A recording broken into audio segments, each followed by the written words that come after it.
So for the first time in decades, we have 3 United States aircraft carrier strike groups. Extra time being used by Iran's Revolutionary Guard. In a phone call with the BBC, Donald Trump says his strategy in Iran is working very well. Strait of Hormuz, northern shipping corridor, inside a fortified coastal exclusion zone.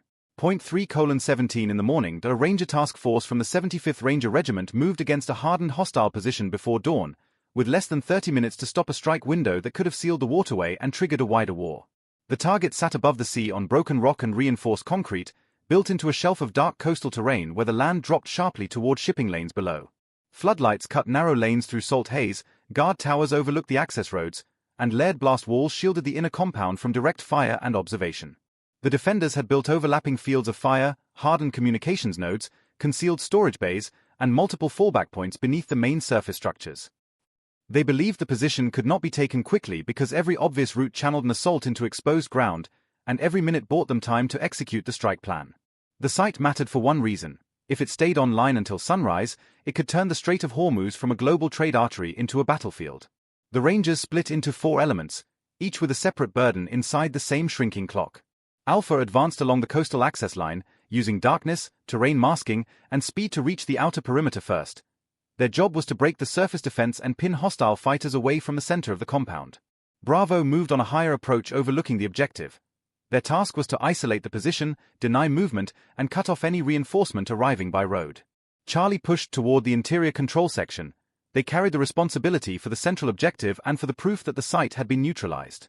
Delta stayed flexible on the edge of the operation, ready to block movement, recover casualties, and shut down any last-minute attempt to salvage the enemy's mission. Each element entered the fight with a different challenge. Alpha faced exposure, Bravo faced distance and limited visibility, Charlie faced the most complex interior uncertainty, and Delta faced the highest risk of surprise. This was not a raid built around spectacle. It was a timed response to a strategic violation inside one of the most sensitive maritime choke points on Earth. Commanders understood the consequence with complete clarity. If the hostile position launched first, every ship in the corridor would become a potential casualty, every insurer would react, every market would react, and every military in the region would shift footing within hours. The Rangers were not sent to make a statement for television. They were sent to end a capability before it crossed from threat to action. At first light, maps would mean less than facts on the ground.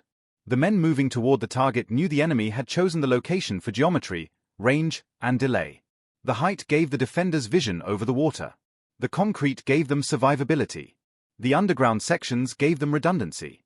And the calendar gave them motive, because any actor willing to ignite the Strait of Hormuz at this scale had already decided that escalation itself was useful. Alpha reached the outer threshold under blackout conditions, moving against a position designed to force an attacker into hesitation. Nothing about the compound invited a clean entry. Lines of sight overlapped. Access points narrowed. Observation posts sat where they could not be ignored but could not be engaged carelessly either. Every decision cost seconds, and seconds were the one resource the Rangers did not have.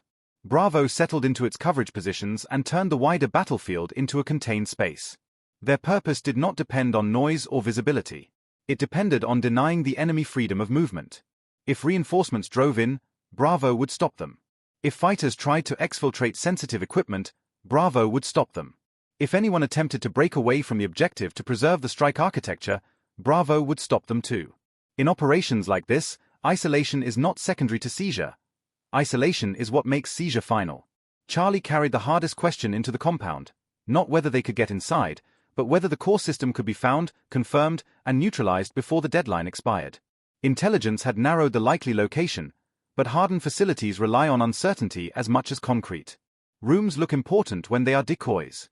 Equipment looks central when it is redundant. Corridors bend for a reason. Doors exist to waste time. Charlie's burden was not simply movement under pressure. It was recognition under pressure. Delta watched the margins, because the margins are where operations often fail. A hidden service tunnel, a rear access trench, a fast-moving technical from an unguarded road, a local counterforce pulling into the area at the wrong minute. None of that changes the headline, but any of it can change the outcome. Delta operated in the space between plan and disruption. They were not there to be noticed. They were there to make sure the operation did not break when the enemy finally understood what was happening. Inside the compound, the defenders reacted in the way hardened forces always do when surprise begins to collapse their assumptions, first with confusion, then with local resistance, then with attempts to regain initiative through concentration and movement. The hostile command network tried to identify the main effort. They searched for the axis that mattered most. They tried to read the assault through fragments. One contact here, one report there, one partial visual, one broken transmission. But that uncertainty worked against them. They had fortified the place against a predictable attack. What they faced instead was controlled pressure from multiple directions under clock they could not reset. The terrain amplified every mistake. Coastal rock broke movement into channels. Concrete walls trapped sound and distorted orientation. Salt mist flattened depth perception under artificial light. Exterior towers that looked dominant from a distance became liabilities once fire and movement disrupted their lines. Access roads that seemed like reinforcement routes turned into lanes of exposure. On paper, the position had depth. Under pressure, that depth became compartmentalized isolation. What made the situation more dangerous was not only the enemy's willingness to fight from a prepared site. It was the strategic timing. In a place like Hormuz, a single hostile act can travel faster than any military briefing. Tankers alter route plans. Escorts change readiness. Markets absorb fear before they absorb detail. That was why the deadline mattered more than the body count, more than the visible destruction, more than the public narrative that would come afterward. The mission was measured by whether the enemy's planned action happened or failed. As the operation tightened, each Ranger element served the same larger logic from a different angle. Alpha kept pressure on the visible defenses so the defenders could not stabilize. Bravo turned the perimeter into a trap by denying outside help and blocking escape. Charlie drove toward the mechanism at the heart of the site. Delta closed the seams and absorbed the uncertainty that no plan ever removes. This was not 4 separate fights. It was one structure of action designed to force collapse faster than the enemy could reorganize. The defenders eventually attempted what defenders usually attempt when a hardened position starts slipping. They shifted people internally, tried to preserve the core, and relied on the belief that delay alone could still save the mission. That calculation failed because the Rangers did not need to occupy the entire facility indefinitely. They needed only to reach the critical point, confirm the objective, and end the hostile capability before the strike window opened. In strategic raids, total possession is often irrelevant. Time denial is what matters. Outside the compound, the sea lane remained black and silent. That contrast is what gives these operations their historical weight.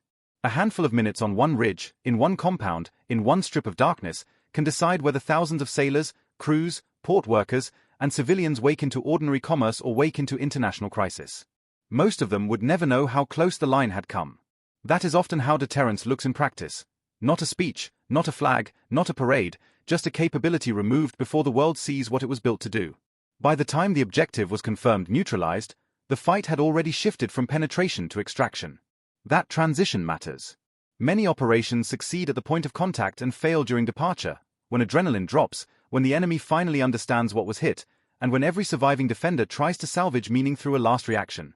The Rangers withdrew with the same discipline that got them in. They did not stay for symbolism. They did not broaden the mission. They ended the threat and left the enemy with a ruined timeline. When the site finally went dark, its strategic value disappeared faster than its physical structure. A fortified node above the Strait of Hormuz is dangerous only while it can still sense, transmit, coordinate, and act. Once that chain breaks, concrete becomes debris and elevation becomes irrelevant.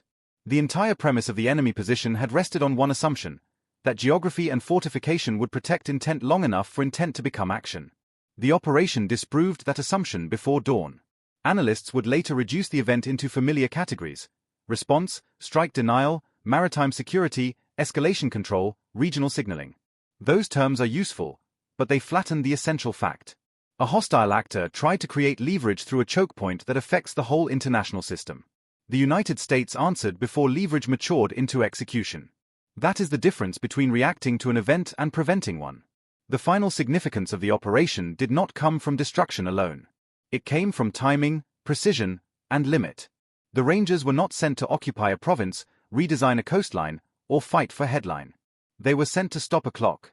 They did. In military terms, that is often the cleanest possible result. The enemy loses the capability, the wider crisis does not get the event it needs, and the strategic map looks unchanged only because the mission succeeded. Hostile strike infrastructure, fortified command facilities, communications architecture, vehicle assets, and mission-critical launch support systems inside the target complex. The enemy believed distance, concrete, and the strait itself would protect their position until the deadline passed. The Rangers proved that a hardened site loses its value the moment a faster force reaches the decisive point first. U.S. Army Rangers execute short-notice direct action against high-value objectives under time pressure.